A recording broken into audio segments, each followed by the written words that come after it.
Hello, everyone. Welcome to a Daily Academy podcast. I'm Big Italy 42, joined here by the author of this bankroll management series, Christopher Ruckus at Space Jam 23 DFS. We're going to give you the rundown here. This is for Chapter 3 of the Advanced Bankroll Management podcast and article series. So without further ado, we're going to go ahead and get things kicked off here. And this chapter includes 3 bullet points: setting goals, growing bankroll, and paying yourself. So we'll start off here with setting goals. And give me the rundown here. I mean, you wrote this to help all new players and even players who've been playing for a while but aren't good at bankroll management. So give me an example of what setting a goal would be for a new player here. Yeah. So setting a goal, you've got your long-term ROI. It's 12%. How do you get to 15%? How do you get to 20%? What do you do? Part of that goal setting is knowing how well you're doing in certain games. I've talked about it in previous articles. If your ROI is 5% head-to-head and 20% in 50-50s, why are you playing head-to-head games? You can increase your ROI 15% just by doing that. So you'd be surprised. It sounds so easy. No, not a lot of people are doing that. So just one, increase your ROI, setting that goal. Then setting monetary goals. I think a lot of people say they see these prize pools. I want to make $1 million because DFS player made it in, a live final. That's we great. All do. We all want to do that, but how can you actually make good money? How can you make $5,000 a month, $3,000 a month? What do you have to do? In the article, there's a couple detailed formulas that you can look at. I won't bore you with them. Essentially, it teaches you how to set a good goal of, I want to make $5,000. This is my ROI. I either have to play this many days a month, this much volume a month, or increase my volume that much. I'll go into specifics in the article talking about, you're not playing 30 days a month. You set your goals that can be reached. In our example, it's essentially if you're a 15% ROI player, you're going to play 20 days per month. You've got to wager almost $1,700 a day to reach your goal of $5,000.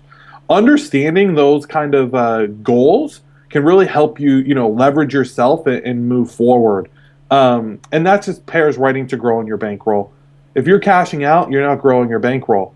One thing I like to do is what you'll see in the article is another formula that essentially shows you how much to cash out and still grow your bankroll. I've come up with basically a method of my own that's worked for about over a year now, and it's multiplying it by a percentage of your ROI, and you'll see it. So one, you're paying your bank account, but you're also paying your bankroll, which is important because, as you know, winning a $10 game, winning a dollar game, the scores are very, very similar. But you can't have a high risk of ruin, which is essentially a chance to go broke.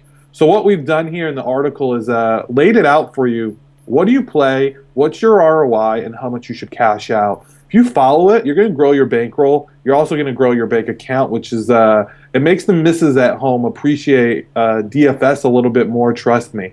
Yeah, absolutely. We've all been there. We know big scores, consistent cashes, things like that. I mean, definitely a nice thing to bring home at the end of the night, end of the week, end of the month, however you do. So that's a great point here. It's obviously everyone has a goal. It's just finding a realistic goal and an attainable goal, and then finding the best process to get there. So you definitely highlighted that there. So in order to grow your bankroll, this is the next part here. You're talking about tracking your ROI and how it corresponds with your bankroll and things like that. And so what are the ways to grow your bankroll faster? What are your suggestions that you highlight here in the article? Yeah, so one of my main suggestions is look at all the games you play from head-to-head, 3-mans, GPPs, whatever it might be. Look at your number one game. There's gonna be one that's significantly higher. If not even significantly, it's gonna be percentage points higher. You play that game with all the volume that you're comfortable playing. We've talked about bankroll allocation previously. Allocate your games to your best game. Obviously, it might not be short term. It might be stress for you, putting all your money into a 50-50. But you can't tell me long term that a 15% ROI is not going to return more money than a 5% ROI in head-to-heads. So if you want to grow your bankroll, you're either going to have to, follow us on the cafe, get some really good plays, spend a lot of time researching, or you're going to have to maximize the games you're already playing. Part 1, Part 2, they should be going into conjunction with each other. And, find what's comfortable for you. My suggestion, maybe put a little bit more money towards your big quote unquote money maker, and then find some good plays from the cafe. You know, Justin does a great podcast daily. He's on there with Josh, myself, Spencer, Scott. Check it out. I mean, at the end of the day, you're going to become a better player, and that's what's going to give you a return on your money. Your immediate return is going to become on what you're already doing. All right, your next step here is paying yourself. We're all playing DFS for many reasons. If you love sports, you love money, probably a combination of both. The ultimate goal, obviously, is to make money, be successful, and, you know, whatever your ultimate goal is, maybe you're trying to quit your job, turn this into a full-time gig, or maybe it's just some extra money on the side you're going to spend for vacation, whatever it may be. Run me through the process here of paying yourself. What you like to do, what you recommend for new players, veteran players, just people who aren't used to the situation here. Yeah, completely. So we've talked about, you know, player X has a ROI at the end of the month, a cumulative ROI of 17%, has wagered 31,000, profit of 5K. So this is an exact example in the chapter. Essentially, what we do is we divide our ROI by 3. This gives us a number. In our case of this example, the number was 5.6%. You then multiply that number by the total amount wagered on the month. When you have that, that's the amount you're going to be withdrawing for your personal use. So in our case, it's $17.58.